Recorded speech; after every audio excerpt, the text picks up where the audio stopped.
plaisir de vous retrouver aujourd'hui. Avec nous, notre consultant Emmanuel Petit. C'est notre journal du foot. Bonsoir Emmanuel. Bonsoir à tous. Vous êtes à Paris depuis nos studios à Cognac-G. Et puis avec moi en plateau, Lise Barenbaum, la charmante Lise Barenbaum. Bonsoir, je sais que vous avez tout lu, tout vu. Donc nous ferons le tour de la presse avec vous. Surtout, restez avec nous car le programme est chargé.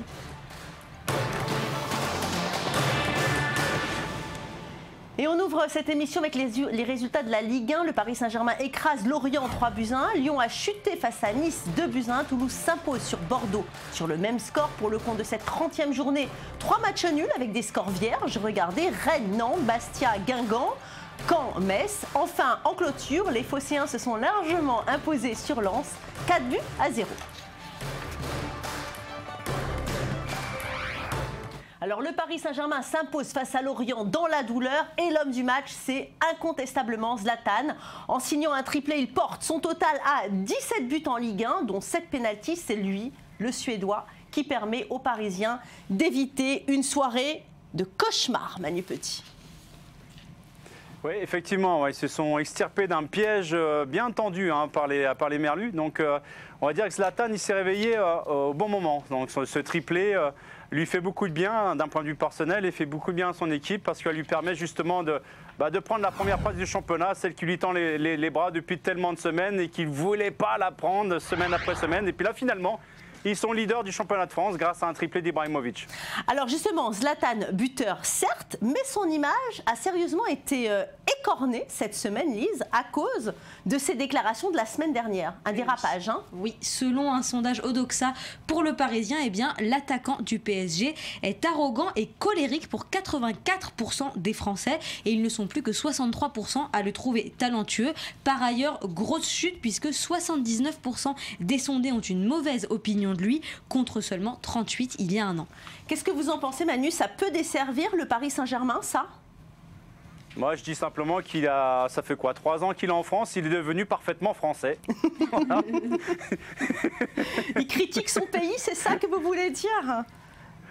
Non, je veux dire par là, c'est que nous, les Français, qui sommes les premiers toujours à donner des leçons à tout le monde, on est des Gaulois, on est un peuple extrêmement râleur, on n'est jamais satisfait, on donne toujours des mérites au second plutôt qu'au premier. Vous voyez un peu ce que je veux dire, Valérie? Ah oui, donc, complètement. Moi, Zlatan, il arrive en France avec sa...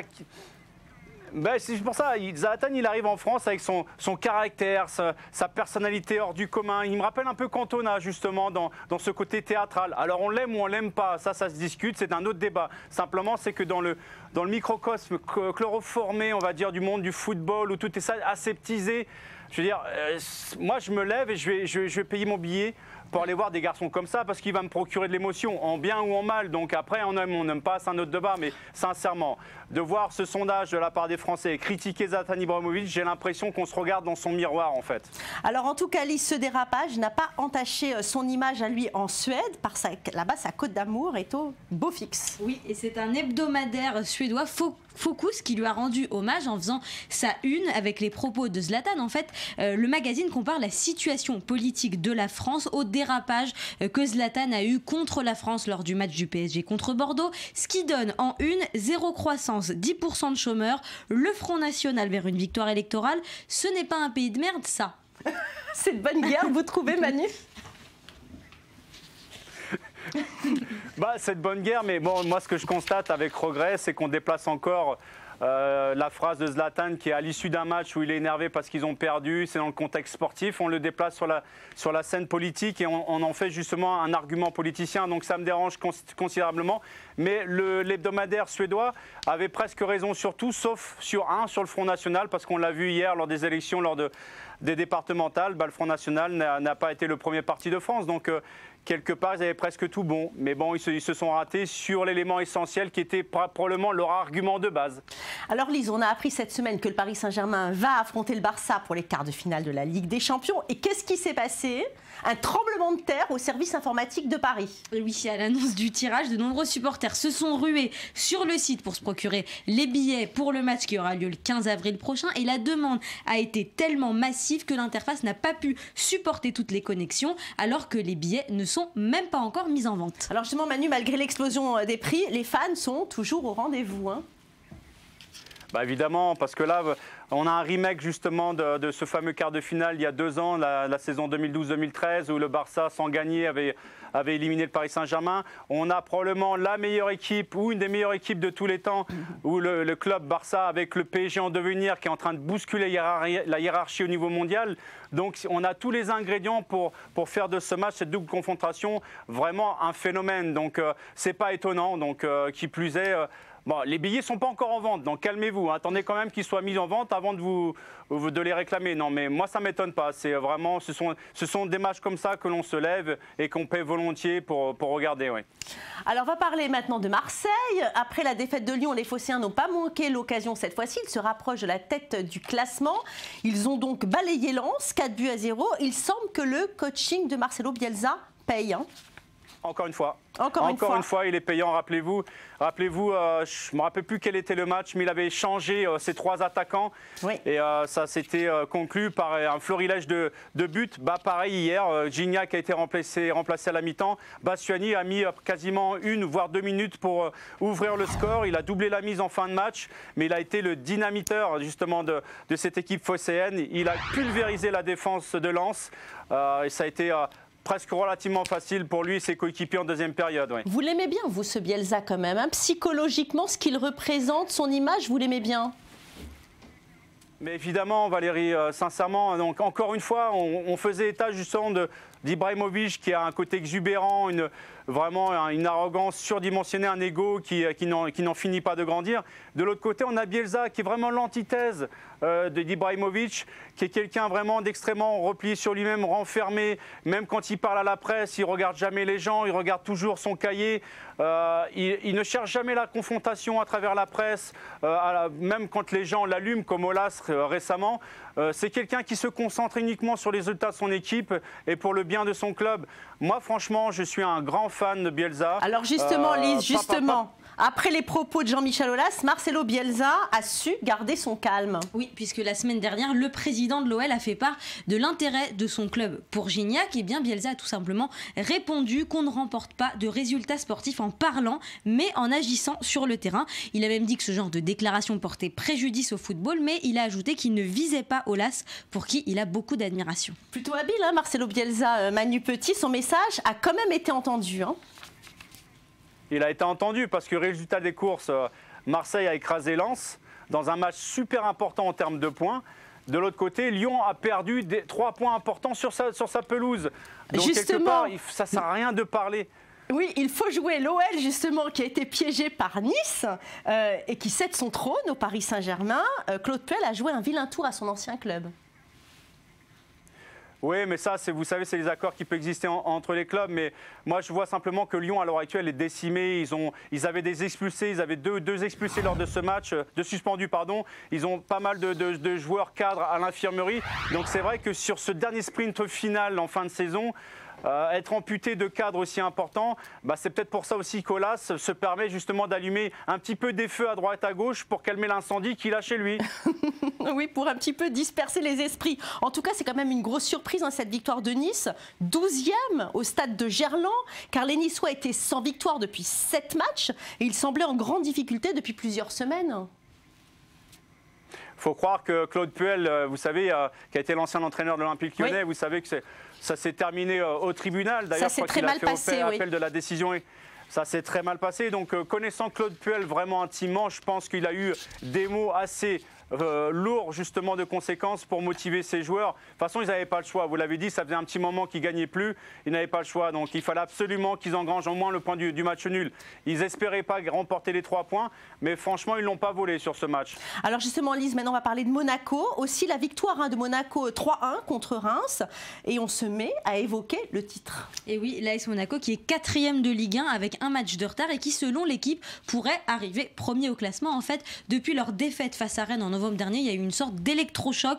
Les Monégasques affichent un très beau bilan, 9 victoires et 3 nuls, et ils disposent à présent d'un calendrier facile qui s'annonce assez léger, des matchs contre Rennes, Reims, Metz et Lens notamment, alors que les autres grosses équipes vont avoir des matchs difficiles, notamment Paris-OM la semaine prochaine. En fait, tout pourrait se jouer lors de la dernière journée quand Monaco accueillera l'OM au Stade Louis II. Qu'en pensez-vous, Manu? Vous pensez que ça peut jouer lors de la dernière journée, finalement, le titre? Je pense que Lise a raison. Je pense que tous les matchs sont importants d'un point de vue comptable. Mais c'est vrai que le prochain match de l'AS Monaco, c'est contre Saint-Etienne, c'est-à-dire celui qui le talonne au classement juste derrière lui. Ils ont un match de retard, ça ne sera pas évident parce qu'il faudra jouer contre Montpellier, qui n'est pas une équipe simple à manier. Donc, je veux dire, tous les points seront importants à prendre. Donc, mais c'est vrai que ça peut se décanter lors de la dernière journée ou l'avant-dernière journée lorsque Monaco se déplace à l'Olympique de Marseille. Oui. Allez, on va regarder tout de suite le classement. Le Paris Saint-Germain qui s'empare donc de la première place avec 59 points. Lyon suit avec 58 points. Que c'est serré, le moindre faux pas coûte cher puisque Marseille est 3e avec 57 points. Monaco pointe le bout de son nez à la 4e place avec 4 points de moins. Saint-Etienne est 5e. Guingamp est à la 10e place avec 39 points. Vous le voyez donc, 20 points d'écart avec le leader. Allez, on passe tout de suite au foot anglais.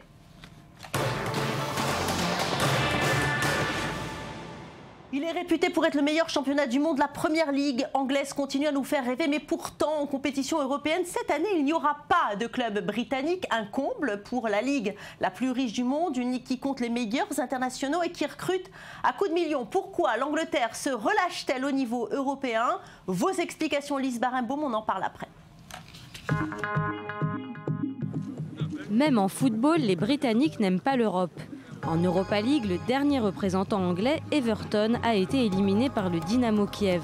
Après l'élimination de Chelsea par le PSG, d'Arsenal par l'AS Monaco et de Manchester City par Barcelone en 8e de finale de Ligue des Champions, il n'y a plus d'équipe anglaise en C1 ni en C3. Une situation que José Mourinho assume difficilement. Si vous me demandez si je préférerais être encore en lice en Ligue des Champions, bien sûr, je vous répondrai oui. Au cours de ma carrière, j'en ai presque fait partie tous les ans. Je crois que c'est seulement la deuxième fois que je n'atteins pas les quarts de finale. Naïveté, indiscipline, complaisance et paresse, les qualificatifs ne manquent pas pour décrire les dernières prestations européennes des Anglais. Il y a 2 ans, la Première Ligue n'était pas non plus représentée en quart de finale de C1. Une situation qu'Arsène Wenger déplore. Je suis très déçu de sortir de la compétition, mais il y avait plein de choses positives dans ce match contre Monaco. Mais globalement, c'est très décevant. Le championnat anglais est pourtant le plus riche et le plus puissant du monde, ainsi que la destination privilégiée des meilleurs joueurs. L'échec anglais pourrait s'expliquer par l'absence de trêve hivernale. Pendant que les clubs européens rechargent leur batterie, les Anglais continuent à se fatiguer au Boxing Day. Mais le Big Four anglais est censé avoir une profondeur de banc suffisante pour faire face à un calendrier chargé. Manuel Pellegrini, entraîneur des champions en titre, reste positif. Je pense, comme je viens de vous le dire, que nous devons nous améliorer un peu en Ligue des Champions, même si nous avons quand même réussi à nous qualifier pour les 8e de finale. La Première Ligue est un championnat très dur à vivre physiquement, qui préfère le spectacle à la tactique. Avec 3,2 milliards par an de droits TV, les clubs ont tout le loisir de recruter à leur guise, sans épargner leurs joueurs sur le terrain. Alors oui, la Première Ligue est dans l'embarras, mais nul n'est besoin de crier au loup. Lorsque la Bundesliga n'avait pas placé un seul club en quart de finale de quelque compétition européenne que ce soit, en 2003-2004, personne n'avait alors dit que le championnat d'Allemagne était engagé dans un irréversible déclin. Preuve en est, le Bayern Munich et le Borussia Dortmund se sont retrouvés en finale de cette compétition en 2013. Alors Manu, vous y croyez, vous, à la décadence du foot anglais? Déjà que l'équipe nationale n'est pas au meilleur de sa forme, et bien maintenant ce sont les clubs qui commencent à faiblir aussi au niveau européen. Non, je n'y crois pas parce que l'argent aujourd'hui achète les trophées à crédit. Donc quand on voit la renégociation des droits télévisuels pour les saisons 2016 à 2019, 2 milliards par année. Donc on est très très très loin de ce qui peut se pratiquer en France, en Espagne, en Italie ou en Allemagne. Malgré tout, c'est vrai que d'un point de vue calendrier, les Anglais, il va falloir quand même qu'ils réfléchissent justement, vraiment comment très vous sérieusement aux chances. Alors parce que justement, moi je l'ai vécu lors de mon passage en Angleterre. Vous jouez tellement tous les 3 jours pour les clubs qui participent aux coupes européennes. Donc vous avez la Coupe d'Angleterre, la Carling Cup, la Capital One Cup qui est l'équivalent de la Coupe de la Ligue. Vous avez le championnat, vous avez les coupes européennes, vous avez les sélections nationales. Si vous voulez, pour faire un titre de comparaison, pour que les gens comprennent très bien, vous n'avez pas de trêve hivernale en Angleterre, vous l'avez dit Lise. Oui. Vous jouez tous les 3 jours quasiment dans le championnat anglais. Vous n'avez, comparativement à l'Allemagne qui a un championnat 18 clubs, qui n'a pas de Coupe de la Ligue et qui a une trêve hivernale d'1 mois, les Anglais ne sont pas compétitifs face aux Allemands. De la même manière, les Italiens n'ont pas de Coupe de la Ligue. Ils ont une trêve hivernale également. La France a une trêve hivernale. Les Espagnols n'ont pas de Coupe de la Ligue, ils ont une trêve hivernale également. Et on ne va pas parler des Russes ni des Ukrainiens qui, eux, ont une coupure de 3 mois. Quand on regarde dans l'Europa League, vous avez quand même 2 clubs ukrainiens et un club russe parmi les quarts de finale. Donc ça vous montre que les calendriers aujourd'hui sont mal faits en Angleterre. Et le Qatar 2022 peut mettre tout le monde d'accord, Valérie. Absolument. Allez, avant de se quitter, on va quand même regarder les résultats de Première Ligue avec les victoires pour tous les favoris. Chelsea s'impose de justesse 3-2 contre Hull City. Arsenal gagne sur le terrain Newcastle 2-1. Manchester City écrase West Bromwich 3-0. Enfin, match de prestige entre United et Liverpool. Les victoires pour les Mancuniens 2-1. Allez, c'est la fin de cette émission. Merci à vous tous de nous avoir suivis. Merci Lise, merci Manu. On se retrouve évidemment la semaine prochaine. Restez avec nous.